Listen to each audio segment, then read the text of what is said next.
do Gemütlich. A cerveja escolhida era a Lager. By the end of the 19th century, ales had almost disappeared, and lager beer was just immediately complementary to the American climate. It was a lighter beer, a smoother beer, and our hot American summers, people naturally went for this lighter, smoother taste that quenched their thirst. Mas assim como a tecnologia e a cultura criaram juntas a era de ouro das cervejarias nos Estados Unidos, a política e o sofrimento se uniram para acabar com ela. World War I brought with it a lot of anti-German sentiment, and so a lot of American brewers had German roots, so that made things difficult. Then we had the greatest challenge we've ever faced, and that is prohibition, where it became illegal for us to make beer. Em 1933, quando a lei seca foi revogada, o número de cervejarias americanas caíra para 160. A depressão econômica, a grande seca e finalmente o racionamento de grãos na Segunda Guerra levou à falência a grande maioria das fábricas de cerveja. Cada uma dessas calamidades também teve efeito direto sobre a bebida. The brewers had less raw materials to work with, so beer shifted to a slightly different product, a little bit lighter in body, a little bit lighter in taste. They started using some things that they knew about from the 1800s, like rice, to lighten the flavor of the beer, and it just shifted the taste of beer and the way America drank. Em meados do século XX, a reputação da cerveja americana havia sofrido um golpe. Mas uma nova revolução estava surgindo. Em breve, microcervejarias e fábricas caseiras iriam assumir a linha de frente do mercado. Nas décadas de crescimento americano após a Segunda Guerra Mundial, a geração que havia servido na Europa e mais tarde seus filhos voltaram ao velho continente para provar as exóticas cervejas europeias. Nos anos 60 teve início o fenômeno da importação. Mas nem todos ficavam satisfeitos com as cervejas europeias, sobretudo quando eram descarregadas de enormes navios cargueiros. Os primeiros sinais de uma nova geração de cervejarias americanas surgiram em São Francisco. Where Fritz Maytag took a failing brewery, but actually focused on that product that was not popular, just at the same time that this wave of enthusiasm for different tastes was coming back. Maytag comprou a cervejaria Anchor, fundada em 1896 e que estava deficitária. And eventually, by the time that the 70s rolled out into the 80s, Anchor Brewing was actually profitable again. So they led the way for a lot of microbreweries. Outra história de sucesso ocorreu na Costa Leste, onde as cervejarias quase deixaram de existir. When I first came to this old brewery here in Boston, I fell in love with it. There was just a karma. And I thought, I want to put my brewery here in this old brewery, because it reminded me of the breweries that I'd been to when I was a kid. Red brick, massive, little courtyard in the middle. To me, that was what a world-class brewery was going to look like. Os anos 80 e 90 viram uma explosão de novas cervejarias e muitas delas conseguiram um enorme sucesso. Essas fábricas, logo chamadas de microcervejarias, produziam algo que os americanos não provavam há muito tempo: ale. Uma dessas receitas redescobertas é a da India Pale Ale, ou IPA, uma ale de gosto forte que recebeu este nome pela longa viagem da Inglaterra à Índia. Back when India was a colony of the UK and they had all their troops and officers stationed over there, these guys were dying to have a taste for of the old country, and they'd send the beer to them and it would get there and be spoiled because of a long warm trip. Through trial and error, they figured out that the stronger they made the beer, the more hops they stuffed into the barrel, the better the odds that the beer would survive the trip in good shape. As cervejarias americanas também têm produzido versões premiadas das cervejas feitas com trigo em vez de cevada, incluindo a famosa Hefeweizen alemã. Hefe means yeast. So it says it's a wheat beer with the yeast inside, not filtered with this natural turbidity. Cheers.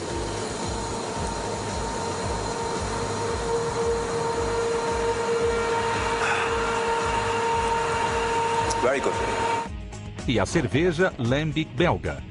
No método tradicional de preparo da bebida em uma fazenda belga, existem aberturas no celeiro de fermentação que permitem a entrada de levedos selvagens e até mesmo bactérias responsáveis pelo processo de fermentação. Of course, we're not going to rip the top off of our brewery here, so we basically track down the types of wild yeast and bacteria, good bacteria, that we're looking for and do our interpretation of this beer. One of our slogans, I think, was baby gut bacteria. Uma das diferenças entre pequenas e grandes cervejarias é a produção mais econômica, que utiliza filtração no lugar da pasteurização. And then once we get this all hooked up, we're going to turn the pump on and start pushing the beer through the paper medium that we have to filter the beer. And this is about 9 microns, so it's basically a pretty coarse paper filter, but it's perfect for a brew pub or a small setting like this. This will take about an hour to push the beer from the fermenter through the filter into the tank here. And we will put it on tap this evening. Muitos microcervejeiros aprendem a fazer cerveja em clubes de fabricação caseira como o Maltose Falcons, na Califórnia. O clube, que tem o nome do principal açúcar fermentável da cerveja, é um dos mais conceituados dos Estados Unidos. You saw folks coming out of various homebrewing organizations, including this club, who started concerns like Sierra Nevada. They bring this product forward and people are going, my God, this is great. And so now Sierra Nevada is a nationwide concern. No caos semi-controlado do clube, cervejeiros avaliam as bebidas produzidas desde o aroma até o gosto residual, enquanto o presidente Drew Bisham mantém a ordem. Há mais de 30 anos, os membros do clube se reúnem nos fundos desta loja na Califórnia, onde o produtor pode comprar de tudo, desde tampas de garrafas e caldeiras a lúpulo, cevada maltada e mais de 30 tipos de levedos. A principal diferença na tecnologia é apenas uma questão de escala. Compare a bobina de troca de calor caseira com esta na Anheuser-Busch. Ou este tanque de fermentação com este. Graças às microcervejarias e à produção caseira, existem hoje mais de 1.400 fábricas nos Estados Unidos. Em 1983 havia apenas 60. Uma nova era dourada para a cerveja americana está nascendo. Enquanto isso, aqueles que conseguiram obter sucesso demonstram respeito pelas grandes empresas. I think the big American brewers are one of the wonders of the beer world. They are able to produce enormous quantities of beer at very high quality standards, and they're making a very light beer. And if you make a really light beer, if you have any defects in flavor, it's immediately perceptible. A fórmula parece estar dando certo, porque a cerveja mais popular nos Estados Unidos é a Bud Light. Neste novo milênio, pequenas e grandes cervejarias continuam a ter novas ideias, incluindo a criação da cerveja mais forte do mundo.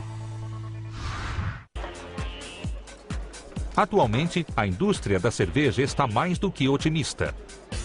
Lojas especializadas estão repletas de cervejas do mundo todo e a bebida recém-produzida está ao alcance de todos. Enquanto isso, os cervejeiros continuam a explorar os limites. Conheça o módulo transdutor de lúpulo organoléptico. The way it works is it's a giant food-grade cylinder that's stuffed with whole leaf hops. You run the beer through the cylinder, and the alcohol in the beer acts as a solvent and strips the natural oils off the hop leaves, puts them right into your pint glass. And so the hop presence is magnified, and there's a freshness that you can't get through any other process. Viva la différence! Mas há outros modos de incrementar a cerveja. As fábricas estão criando cervejas energéticas que contam com a adição de cafeína e de outros estimulantes. A Samuel Adams ganhou destaque ao lançar a cerveja mais forte do mundo. Com um teor alcoólico de 25%, o dobro do vinho, essa bebida definiu os limites físicos para a cerveja deste milênio. O líquido resultante não tem colarinho e parece mais uma aguardente do que uma cerveja. Sam Adams Utopias pushes all the brewing processes to their limits to create enormous amounts of flavor and alcohol in order to take beer into an entire other realm. It's just this crazy thing. It's 51 proof. It is the strongest naturally fermented beverage in human history. A bebida é feita com uma quantidade imensa de malte para criar uma mistura altamente condensada, repleta de açúcares fermentáveis. Which we then ferment with this kind of ninja yeast that we've bred generation after generation over the last 13 years to take the fermentation to levels that fermentations never reached before. Esse levedo foi criado para ser resistente. Normalmente, os levedos morrem em ambientes com mais de 12% de álcool. A bebida não é destilada, mas assim como as aguardentes, é envelhecida durante vários anos em barris de carvalho.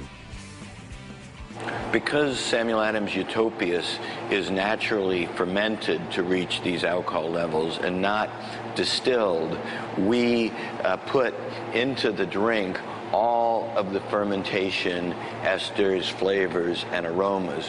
When you distill, you're taking a very small slice of those flavors, focused really around the ethanol. So you tend to get the bold, almost ferocious attack of the ethanol that dominates the flavors.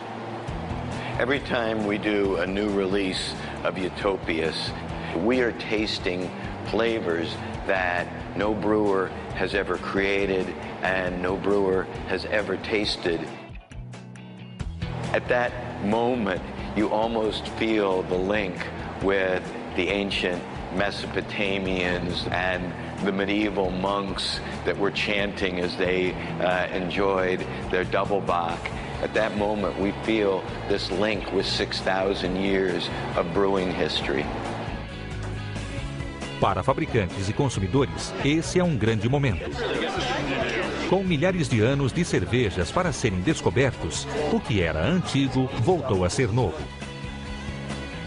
Até mesmo as microcervejarias recorrem às latas de alumínio para embalar suas cervejas. E seja nascida da experimentação ousada ou da adoção fiel a um código de excelência, a cerveja sempre tem sido a bebida do povo. I think people love beer because it tastes great. Mas é um longo caminho da cevada, lúpulo e levedo até o seu copo. Por isso, um brinde aos cervejeiros na próxima vez que você abrir uma garrafa.